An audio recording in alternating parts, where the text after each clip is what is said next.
3 women had confessed their love to Kang Haejin that month alone. The first was a pharmaceutical rep who had slipped a handwritten letter into his coat pocket during a hospital fundraiser.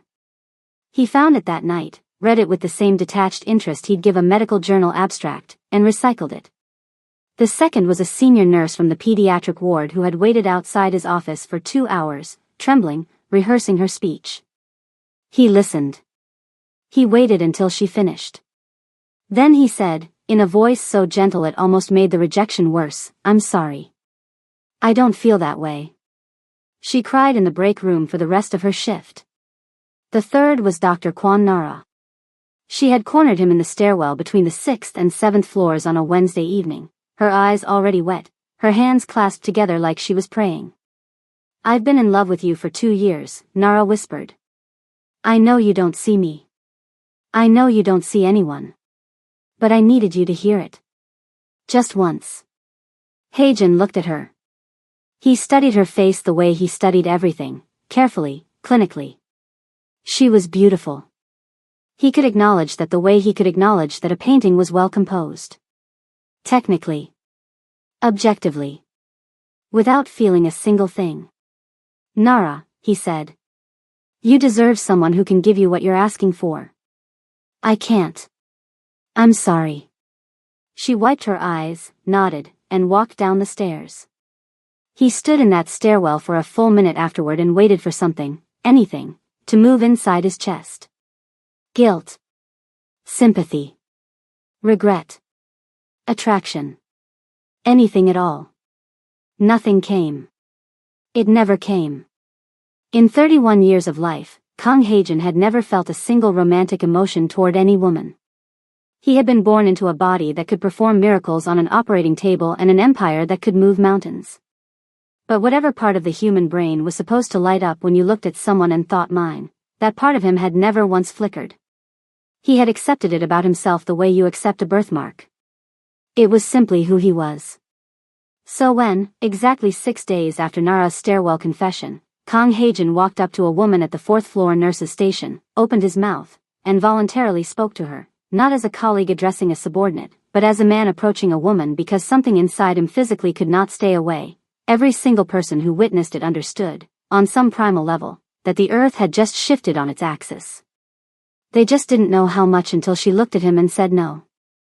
Now, before we go any further, if you love stories that grab your heart in the first minute and don't let go until the very last word, subscribe to this channel right now. Hit that bell.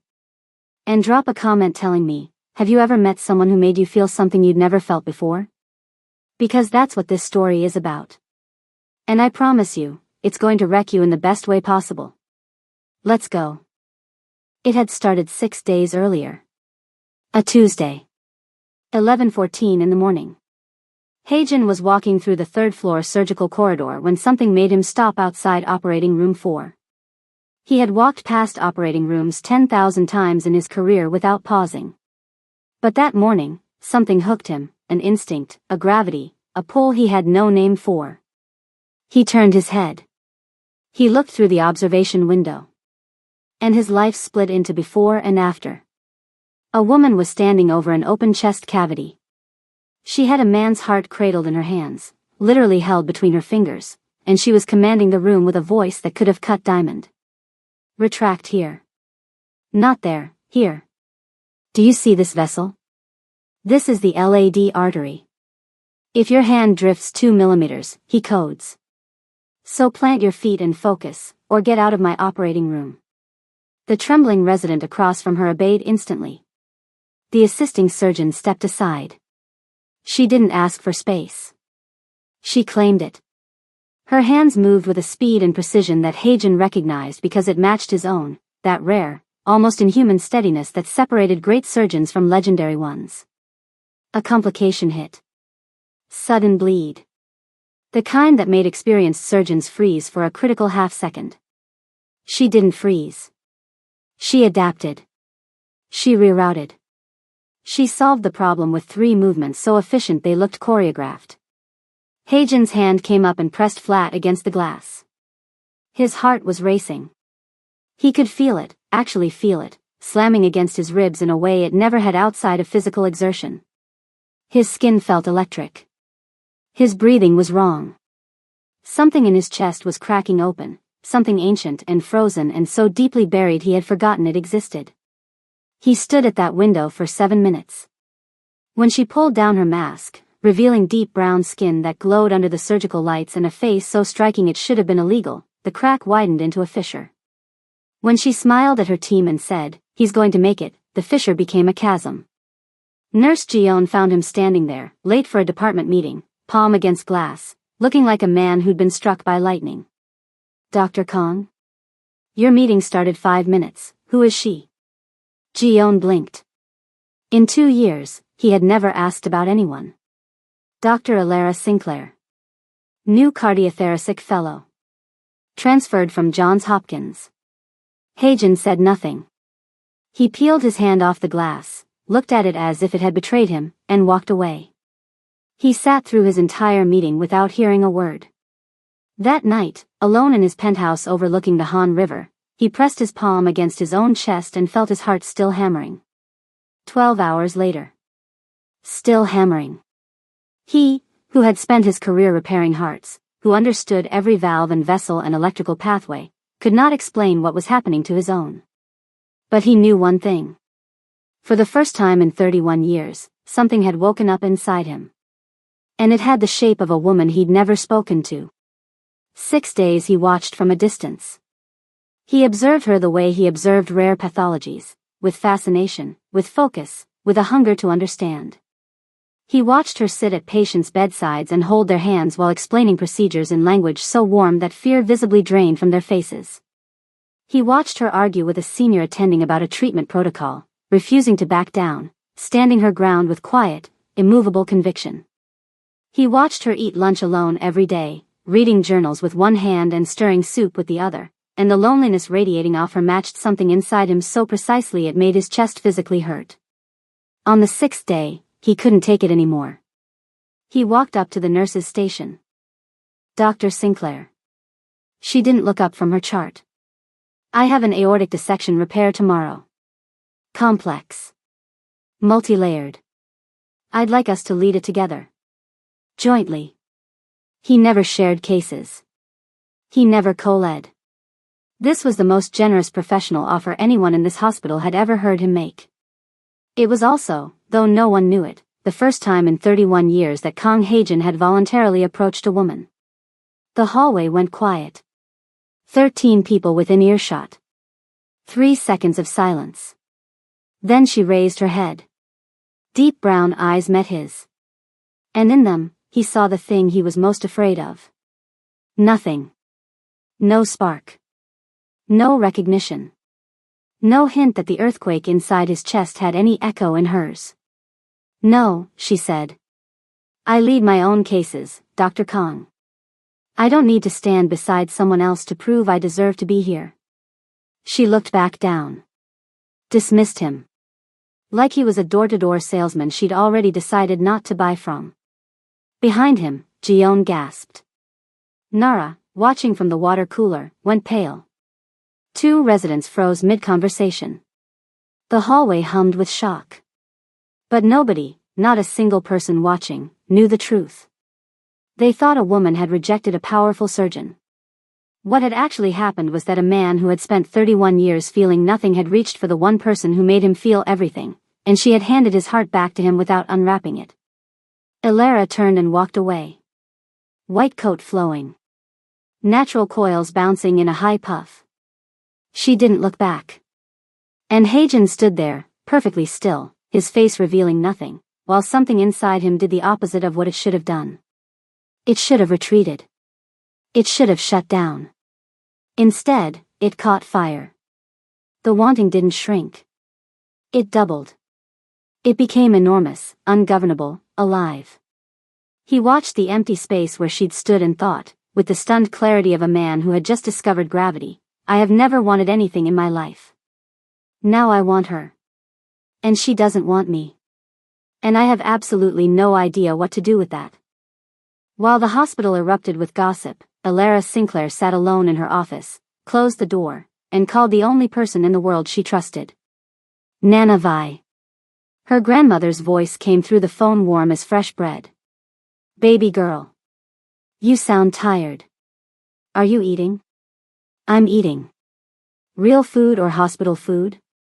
There's a difference in Korea. Don't get smart with me, Elara and Sinclair. Elara laughed, and the sound released something tight in her chest.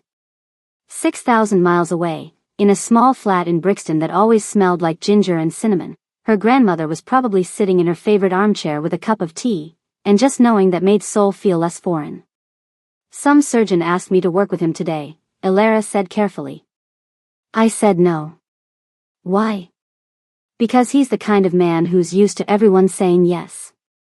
And I didn't come halfway around the world to be someone's accessory. Silence. Then, was he handsome? Nana. I'm old, not dead.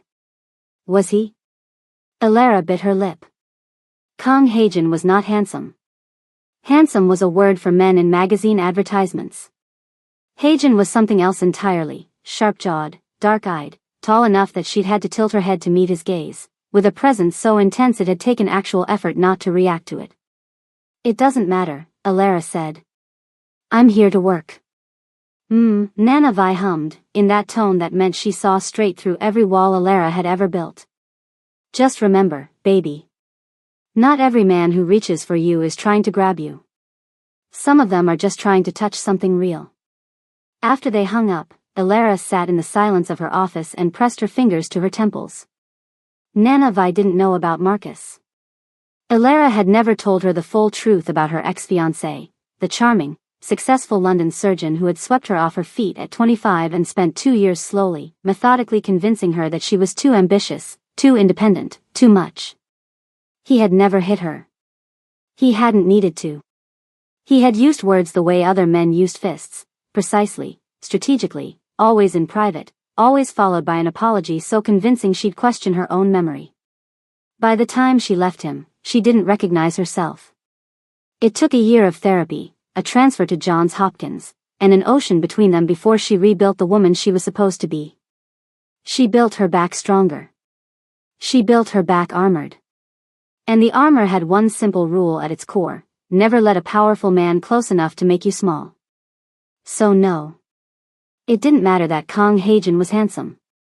It didn't matter that his voice had done something strange to her pulse when he'd said her name.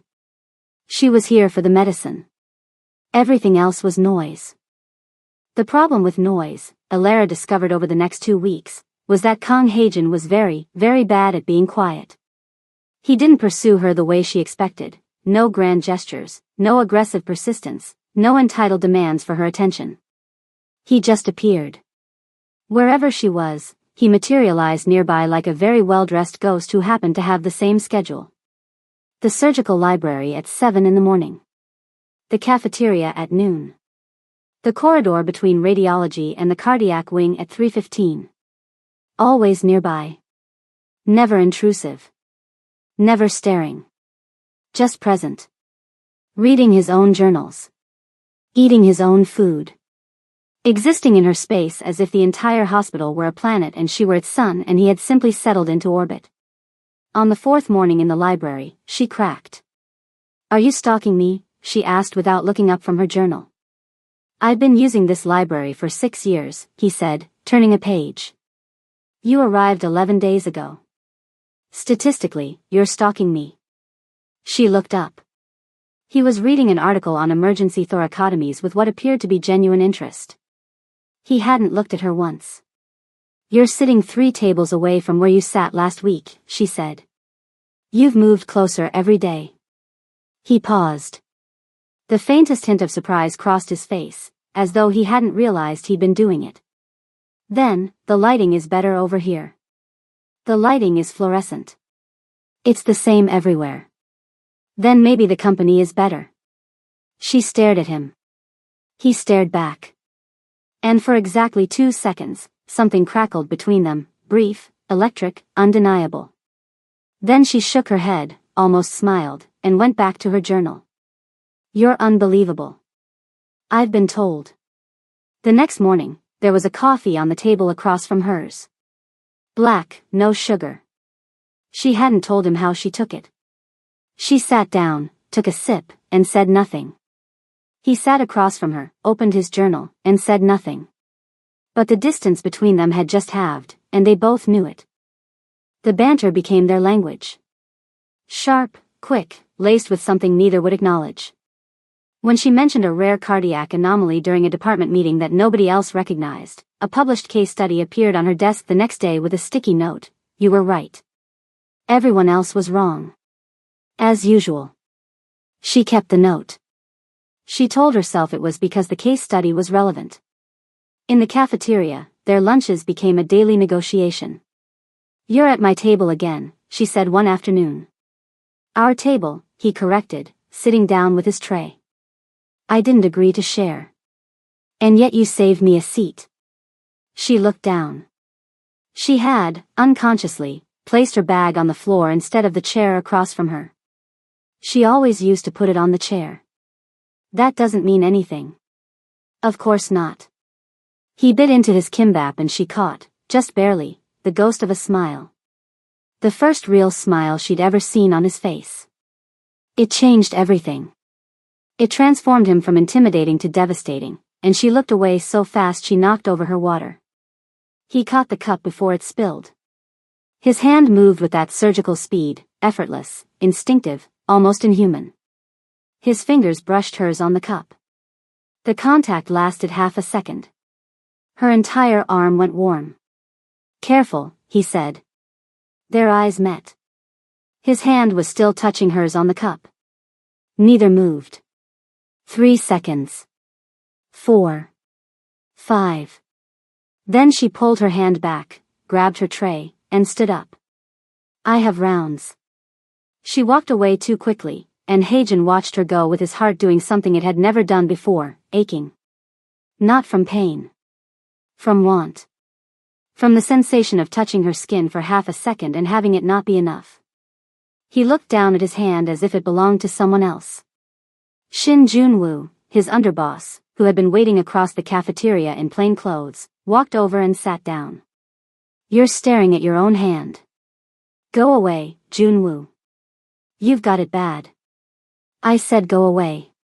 Junwoo grinned, the kind of grin that said he'd been waiting years to see the unshakable Kang Hagen shaken. "Your mother would have loved this." Hagen's expression softened. His mother, Yunji, who had died when he was 12. The only person who'd ever made his father human. He wondered, briefly, if she could see him now. If she'd be laughing. He thought she probably would be. 3 weeks after Alara's arrival, a multi-vehicle collision flooded the emergency department with casualties. Hagen was already gowned and operating when the worst case rolled in, a 35-year-old woman, chest crushed by the steering column, cardiac tamponade, multiple organ trauma. The trauma was Hagen's domain. The cardiac crisis was not. "Page Dr. Sinclair," he said. Every head in the room turned. After everything, the rejection, the gossip, the library standoffs, he was calling her. "Now," he added, in the voice that moved empires. She arrived in 4 minutes. Already gloved. Already reading monitors. She didn't greet him. She didn't hesitate. She went straight to work. They operated side by side for over an hour. She managed the heart. He managed everything else. They communicated in clipped, precise exchanges, tamponade resolving. Hemorrhage controlled. Watch the left ventricle. But beneath the clinical language, something extraordinary was happening. Their rhythm was seamless. They anticipated each other's movements as though they'd operated together for years, not minutes. When she needed more space, he shifted before she asked. When he needed a cardiac assessment, she provided it before he finished the question. The surgical team watched in stunned silence. They had never seen Hagen work in sync with anyone. He was always the soloist, the lone maestro. But with her, he was something else. He was half of a duet. The patient survived. In the scrub room afterward, they stood side by side at the sinks. Water running. Steam rising. The adrenaline still humming in both of them. "You anticipated my next move 3 times in there," she said, scrubbing her forearms. You anticipated mine 4 times. But who's counting? She almost laughed. Caught it. Pressed her lips together. We work well together. We do. That doesn't mean, I know what it doesn't mean. She turned off her faucet. Reached for a towel. Turned to face him. He was already looking at her. Up close, under the harsh scrub room light, the details of his face were almost unfair. The sharp jaw. The dark eyes. The way his wet hair fell across his forehead, making him look younger, less guarded, more human. She was close enough to see the scar on his collarbone where it disappeared beneath his scrub top. She wanted to ask about it. She didn't. Thank you, she said quietly. For calling me in. You didn't have to. Yes, I did. You were the best person for that case. Ego doesn't belong in an operating room.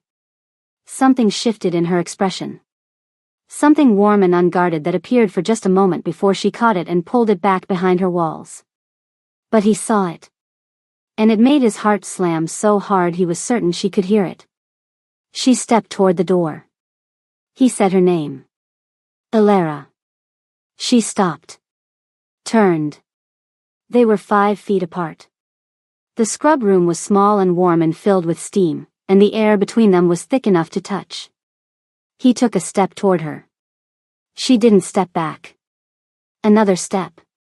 Close enough now that she could feel his warmth. Close enough that she could smell the clean soap on his skin. His eyes dropped to her lips. Briefly. Involuntarily. She saw it. Her breath caught. He leaned in, slowly, carefully, giving her every chance to move. She didn't move. Her eyes started to close. His hand reached for her jaw, and the door burst open. A first-year resident stumbled in, saw them, turned the color of a tomato, and stammered, Sorry, Dr. Park wants the post-op notes. I'll come back. He fled. The moment shattered. Elara blinked, stepped back, and the walls went up so fast Hagen could almost hear them locking into place. That can't happen, she said. Elara, it can't. She walked out. In the scrub room, Hagen braced both hands on the sink, dropped his head, and let out a breath that felt like it had been trapped inside him for 31 years. She had almost let him kiss her. Almost. The almost was going to kill him. 2 days later, a man named Dr. Cole Whitfield arrived at Seoul Central. Visiting cardiothoracic surgeon from Johns Hopkins. Tall, blonde, easy smile, American confidence that filled every room he entered. He was there for a 2-week teaching exchange. And the moment he walked onto the cardiac floor and saw Elara, his face split into a grin that told everyone watching a very specific story. Elara Sinclair. Still saving lives and breaking hearts. She looked up from her chart, and her face did something Hagen had never seen it do. It lit up. Cole. What are you? Oh my God. She hugged him. She actually hugged him. Arms around his neck, genuine warmth, the kind of easy physical affection that comes from real history. Hagen was 20 feet away, reviewing a patient file he suddenly couldn't read. He watched them laugh together. He watched Cole touch her shoulder, lean in to whisper something that made her throw her head back and laugh, a full, open, unguarded laugh that Hagen had never heard from her. He had made her almost smile. Almost laugh. Almost everything. This man got the full version just by walking through a door. Something ignited in Hagen's chest. It was hot, sharp, and vicious, and he didn't recognize it because he had never felt it before.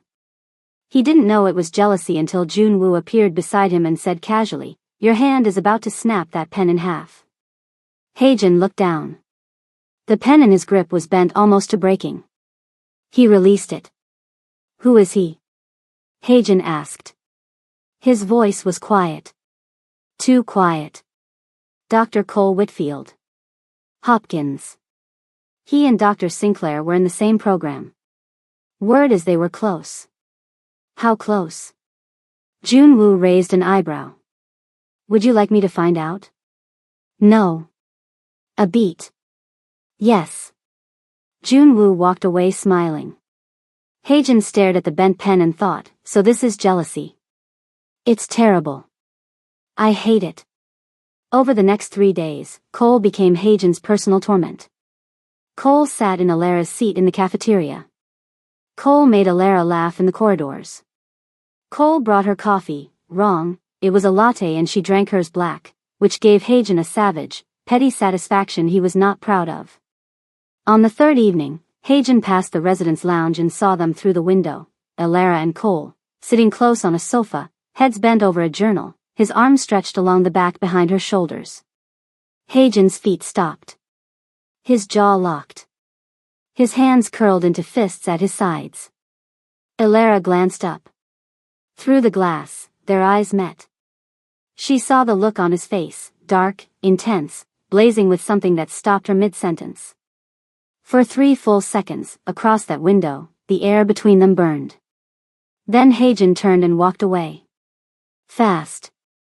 Alara stared after him. You okay? Cole asked. Fine, she said. She wasn't fine. The look on Hagen's face had reached through the glass and grabbed something inside her chest, and it hadn't let go. She found him in the stairwell 20 minutes later. The same stairwell where Nara had confessed. He was standing on the landing between 6 and 7, his back against the wall, his head tipped back, his eyes closed. She had never seen him look like this. Unraveled. Hagen. He opened his eyes. They were blazing. Are you with him? The question was raw. No preamble. No politeness. Just naked, desperate need to know. Cole? He's my friend. He's been my friend since residency. He doesn't look at you like a friend. That's his problem, not mine. Is it mine? She stared at him. You're jealous. He laughed, short, harsh, humorless. I have never been jealous of anything in my entire life. I didn't even know what it felt like until I watched him make you laugh in a way I've been trying to earn for 3 weeks. So yes. I'm jealous.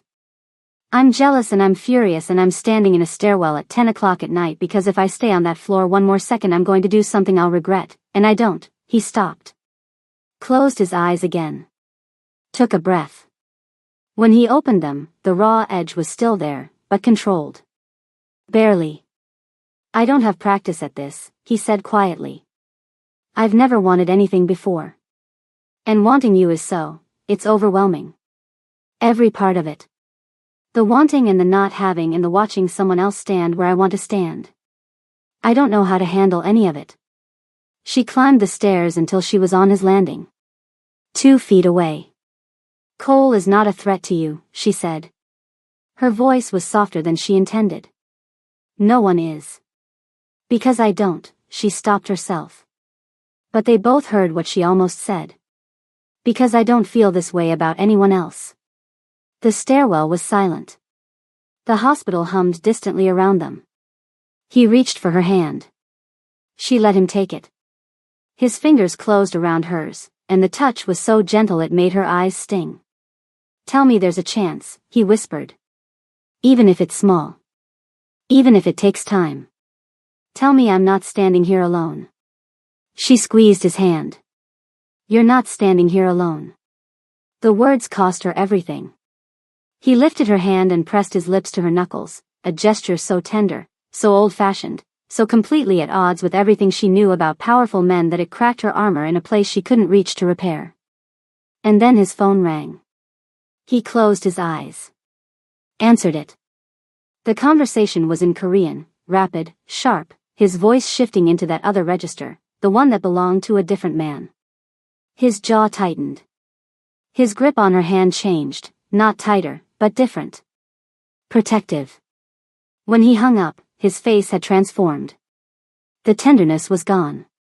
Something cold and operational had replaced it. I have to go. What's wrong? Business. He said the word like it tasted bitter. He released her hand and moved toward the stairs. Hagen. He stopped. What kind of business does a surgeon handle at 10 at night? He didn't answer. He didn't look back. He walked down the stairs and disappeared, and Alara stood alone on the landing with her heart in her throat and the sudden, chilling certainty that the man she was falling for was carrying something far darker than a surgical caseload. She found out 3 nights later. She was working a late shift, the hospital nearly empty, when a commotion at the emergency entrance made her step out of her office. 2 men in dark suits were half carrying a third man through the doors. The injured man was bleeding from a wound in his left side, a clean, precise wound that Alara recognized instantly. It was a knife wound. Possibly a stab. The men saw her white coat and moved toward her. Help him. Please. What happened? He was attacked. Please, just help him. She guided them to an empty trauma bay and began working. The wound was deep but manageable. It had missed the kidney by centimeters.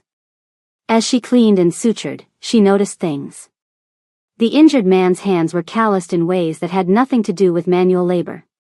He had a tattoo on his inner wrist, a symbol she didn't recognize but that looked deliberate, ritualistic.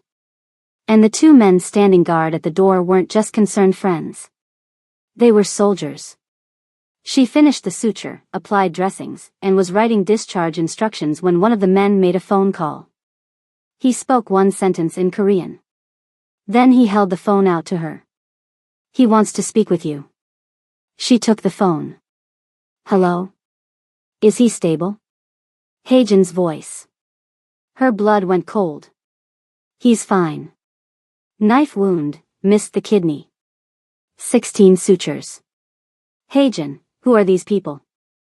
3 seconds of silence. I'll be there in 10 minutes. Please wait for me.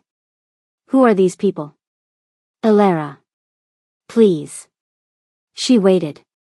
He arrived in 9 minutes, still in his suit, a different suit from the one he wore at the hospital, darker, sharper, the kind of suit that cost more than her annual rent. He walked into the trauma bay with an authority that had nothing to do with medicine. The 2 men straightened when they saw him. Not the way hospital staff straightened when the head of surgery walked in. The way soldiers straightened when their commander arrived.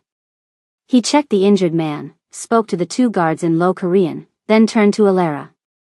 His face was carefully blank. Thank you. For treating him. Who is he? Someone who works for me. Works for you doing what? Alara, there's a knife wound in that man's side, 2 armed guards at the door, and you showed up in a suit that costs more than my car at midnight. Don't tell me it's business. Tell me what's really going on. He looked at her for a long moment.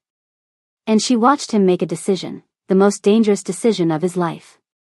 He chose the truth. My family runs the Kong Syndicate.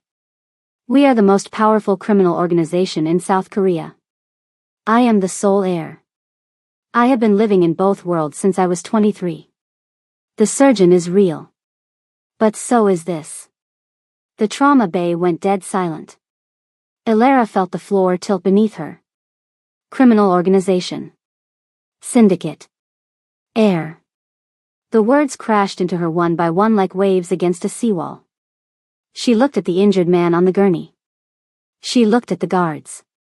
She looked at Haejin, at the suit, the posture, the cold authority that she now understood wasn't surgical confidence at all. It was power.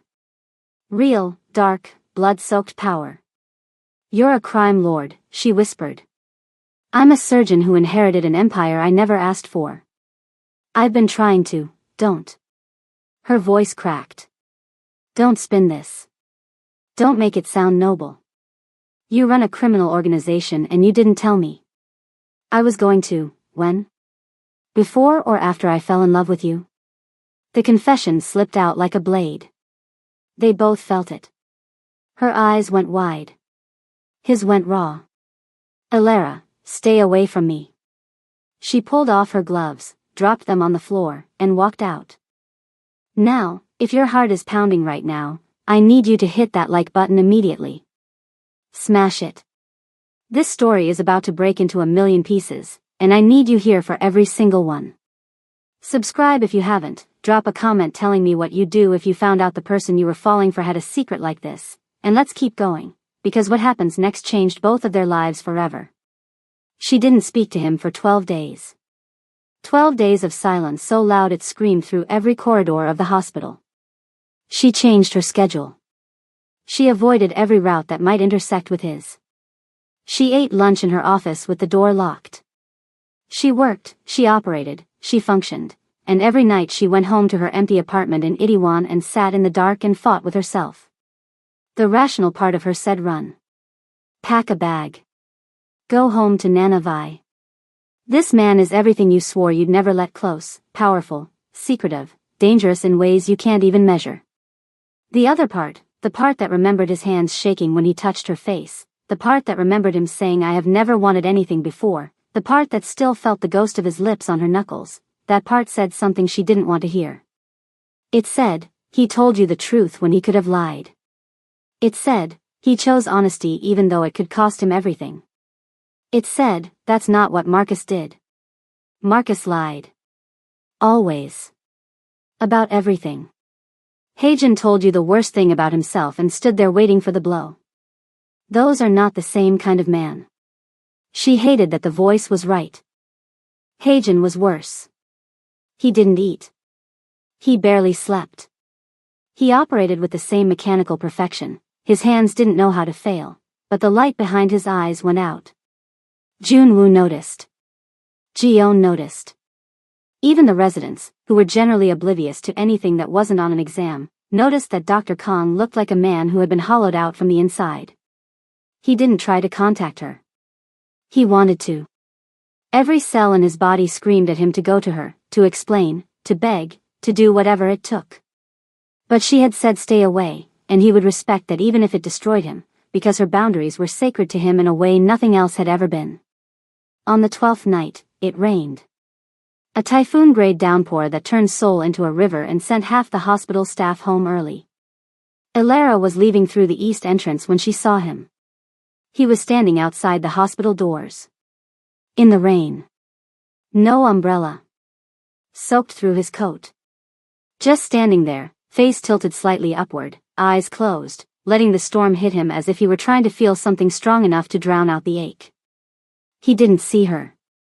She could have turned around. She could have taken another exit. She could have walked past him without a word.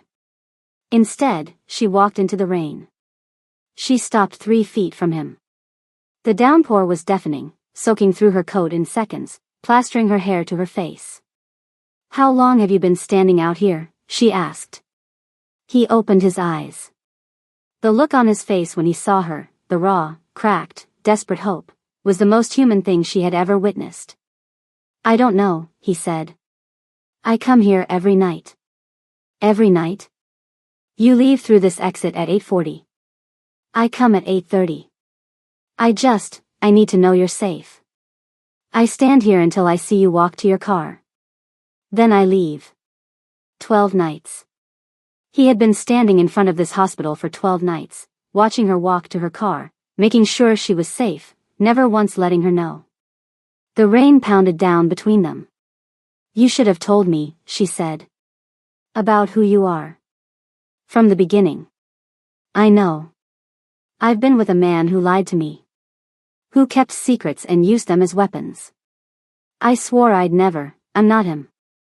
The words were sharp. Fierce. Almost angry. Not at her, at the man who had damaged her so badly that honesty now felt like a threat.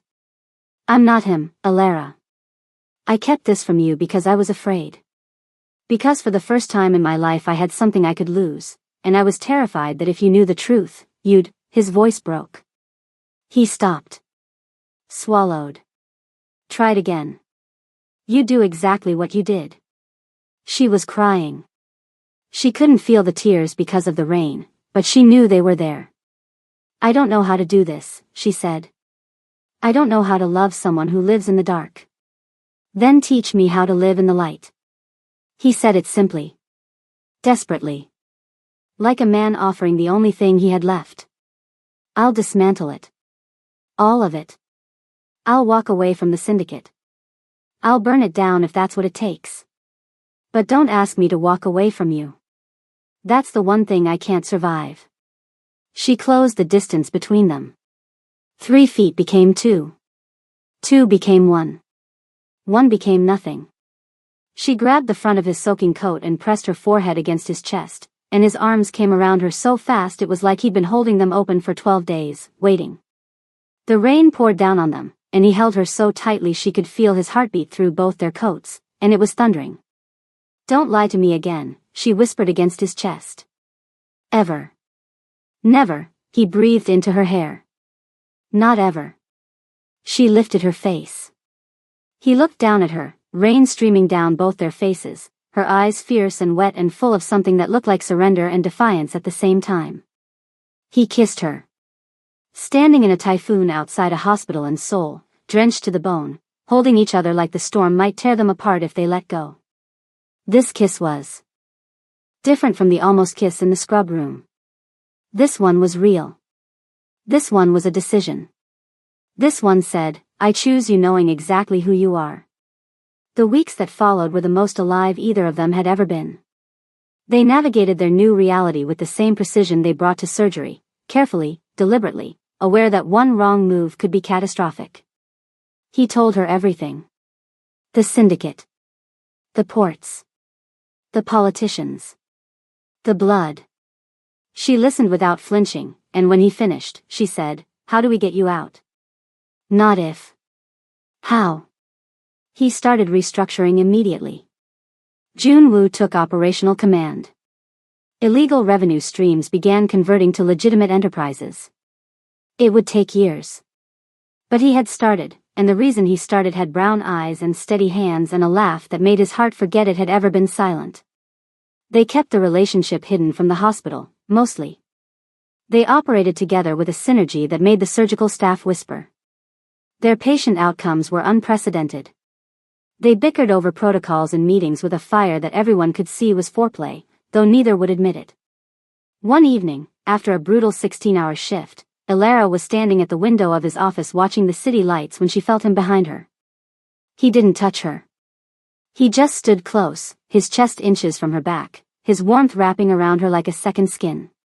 Then his arms came around her waist from behind, and he pulled her gently back against his chest, and he rested his chin on top of her head, and he held her there in silence while Seoul glittered below them. She closed her eyes and leaned into him, and the feeling of being held by someone who wanted nothing from her except her presence was so foreign and so beautiful that tears slipped down her cheeks without permission. "I can hear you crying," he murmured. "Shut up." He laughed softly against her hair. "Make me." She turned in his arms, grabbed his tie, and kissed him until neither of them could think straight. Against his lips, she whispered, "Nobody has ever held me like that before." "Like what?" "Like I'm enough." He pulled back just far enough to look at her. "You're not enough," he said. She blinked. "You're everything. There's a difference." She shoved his chest. He caught her hands. They were both laughing, and the sound of it, two people who had spent their whole lives carrying weight alone, laughing together in a dark office above a sleeping city, was the most beautiful sound in Seoul that night. But the darkness hadn't finished with them. The flowers appeared in Elara's locker 3 weeks into their relationship. Black dahlias. No card. Then a card, "He can't protect you." Haejin's investigation identified Jang Hee-won within 48 hours, the son of a destroyed rival family, resurfaced with a vendetta. And the betrayal came from inside. Nara, poisoned by jealousy, had been feeding Hee-won information for weeks. Elara's schedule. Her apartment address. Her parking habits. It was Nara who confessed, sobbing, in Elara's office on a Tuesday night. "I trusted you," Elara said, and her voice was the flattest, most devastated sound Nara had ever heard. "You were my only friend here."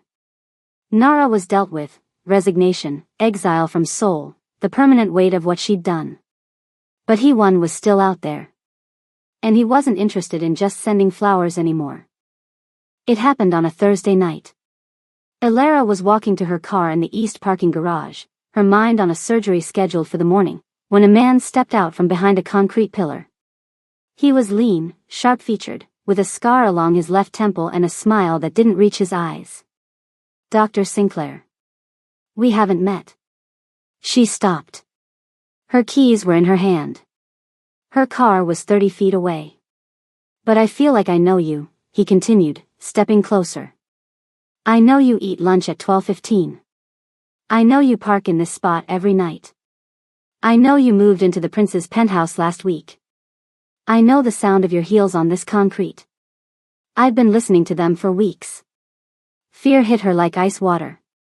Pure, primal, total. What do you want? I want Kong Haejin to feel what my father felt. Helpless. Watching something he loves be taken from him. He reached into his jacket. Every muscle in Alara's body coiled. But what he pulled out wasn't a weapon. It was a photograph. Of her.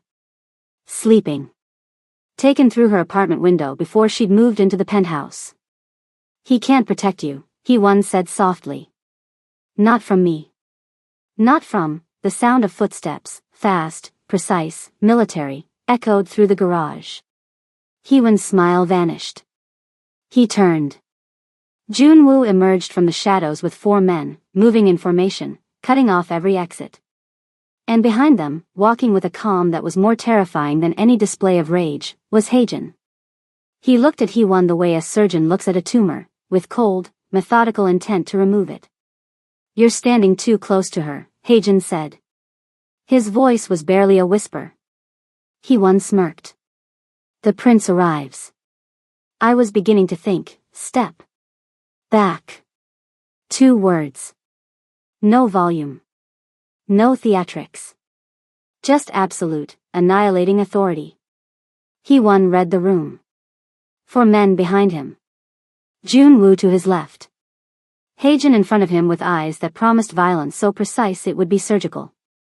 He stepped back. Haejin walked past him without breaking eye contact, positioned himself between Heewon and Alara, and said to Junwoo, get him out of my city. Junwoo's team moved. Heewon was restrained, searched, and escorted to a black vehicle so quickly it was almost choreographed. As they pushed him into the car, Heewon shouted over his shoulder, this isn't over, Kong. Haejin didn't flinch. Didn't turn. He waited until the sound of the car faded into silence. Then he turned to Alara. And the prince vanished. What remained was just a man, terrified, shaking, reaching for the woman he loved. Are you hurt? No. Did he touch you? No. Haejin, he pulled her against him so hard the air left her lungs. He was shaking. His whole body was trembling, and he was holding her like she was the only solid thing in a world that had just tried to dissolve. I can't, his voice cracked. If anything had, I can't, I'm here, she whispered. I'm right here. She held him in that cold, ugly parking garage, this man who commanded empires, and she felt his tears hot against her neck, and she understood something with perfect clarity. He would die for her. He would kill for her. He would burn down everything his family built to keep her safe. And she would spend the rest of her life making sure he never had to. Heewon was dismantled within 72 hours. Network gutted. Finances seized. Identity erased. A one-way cargo ship with a warning that left no room for interpretation. The threat ended. But what it left behind, the certainty that they were bound together by something stronger than danger, that stayed forever. Dr. Park called them into his office 2 weeks later for a lecture on professionalism that lasted 45 excruciating minutes. Haejin let him finish, then said, our combined patient outcome rate has improved by 23% since Dr. Sinclair and I began collaborating. Would you prefer to discuss hospital optics or patient survival? Dr. Park blinked. Cleared his throat. You may go. In the elevator, Alara dissolved into laughter. 23%? I rounded up slightly. Slightly? Perhaps significantly. She shoved his shoulder. He caught her wrist, gently, his thumb settling over her pulse point, feeling her heartbeat against his fingertip. The laughter faded. He lifted her wrist to his lips and pressed a kiss to the inside, right over the pulse. Your heart is fast, he murmured. Stop doing that and it'll slow down. No. She rolled her eyes, but her cheeks were warm, and when the elevator doors opened on the 3rd floor, she didn't pull her wrist away for another 2 seconds. His uncle, Kang Tae-jun, came 3 months later with an ultimatum. End the relationship or step down as heir. Haejin's response was delivered in the family estate study, surrounded by generations of Kang legacy. If you say her name again, I'll forget we share blood. You choose a woman over your family? I'd choose her over everything that exists. Your father, my father, is dead. I'm alive. And for the first time in my life, I know why. Tae-jun left. The war simmered. But Haejin had already chosen his side. The restructuring accelerated. The empire that had been built in shadow began, slowly, turning toward light. I want to build a clinic, Haejin told Alara one night. They were lying in his bed, city lights painting the ceiling, her head on his chest, his fingers tracing slow patterns on her arm. A free trauma and cardiac center. No insurance barriers. No bureaucracy. Just medicine. Where? Gangnam. A free clinic in Gangnam. You want to put a charity hospital in the most expensive district in Seoul. I want to put it where it can't be ignored. She lifted her head and studied his face. The jaw. The eyes. The bullet scar on his collarbone. This man, born into blood, choosing healing. I'll run the cardiac wing, she said. He looked at her like she'd just handed him the world. On one condition, she added. Name it. We name it after your mother. He didn't speak. His arm tightened around her. She felt his breathing change, felt the tremor in his chest, and then felt the warmth of tears against the top of her head. Kang Haejin, who had spent 31 years without a single emotion, was crying for the second time in his life. Both times because of her. She held him and said nothing. Some moments don't need words. They just need someone brave enough to stay. 6 months later, the Kang Yunji Memorial Trauma and Cardiac Center broke ground. At the press conference, Haejin stood at the podium in a black suit and spoke about legacy and compassion and the woman who taught him that strength wasn't about control but about choosing tenderness when the world expected iron. Mid-sentence, his eyes found Alara in the front row, emerald dress, glowing skin, eyes bright with tears, and he stopped speaking. The room went quiet. Every camera caught it. The most powerful man in the room, silenced by the sight of one woman. The clip went viral by midnight. That night, after the gala, he took her hand and led her to the rooftop of the venue. Seoul lay beneath them, alive and sparkling, 10 million stories glittering in the dark. He reached into his jacket and pulled out a small black box. I wrote a speech, he said. Jun-woo helped. It was genuinely terrible. She laughed, and the sound echoed off the rooftop like music. Then don't give one. He opened the box. A deep red garnet set in black gold. Bold, unusual, unconventional. Her. I can't promise easy, he said. But I promise real. I promise to choose you every single day, especially the days when everything is falling apart. I promise to be the man you saw in me before I even knew he existed. He dropped to one knee. Alara Sinclair. You are the only thing I've ever felt. Will you marry me? She pulled him up by his collar, crashed her lips against his so hard they stumbled backward against the railing, and whispered, through tears and laughter, I've been waiting since the scrub room. The ring fit perfectly. How did you know my size? He smirked. I'm a surgeon. I pay very close attention to hands. She laughed, deep, full, the kind of laugh that comes from the place where joy lives when it's no longer afraid to come out, and he lifted her and spun her on that rooftop while Seoul erupted beneath them like the entire city had been holding its breath, waiting for this moment, and could finally, exhale. If you made it to the end of this story, I already know something about you. You believe in love that's worth fighting for. So do me a favor. Drop a comment right now and tell me your favorite moment. The stairwell confession? The rain scene? The parking garage? The proposal? I want to hear it. And if you haven't subscribed yet, I need you to fix that immediately because stories like this are what we do here. Every single week. Hit subscribe. Hit the bell. Share this with someone who needs to believe that the most powerful force in the world isn't money or status or fear. It's a man who never felt anything, standing in the rain outside a hospital, waiting for the woman who made his heart beat for the very first time. Not to chase her. Not to convince her. Just to make sure she got to her car safely. Even though she told him to stay away. Even though it was killing him. That's not just love. That's devotion. And it started the day she looked at him and said the one word nobody else ever had. No. Sometimes, the greatest love stories begin with rejection. And the right person doesn't break down your walls. They stand on the other side, soaking wet, heart wide open, and wait. Until the day you open the door yourself.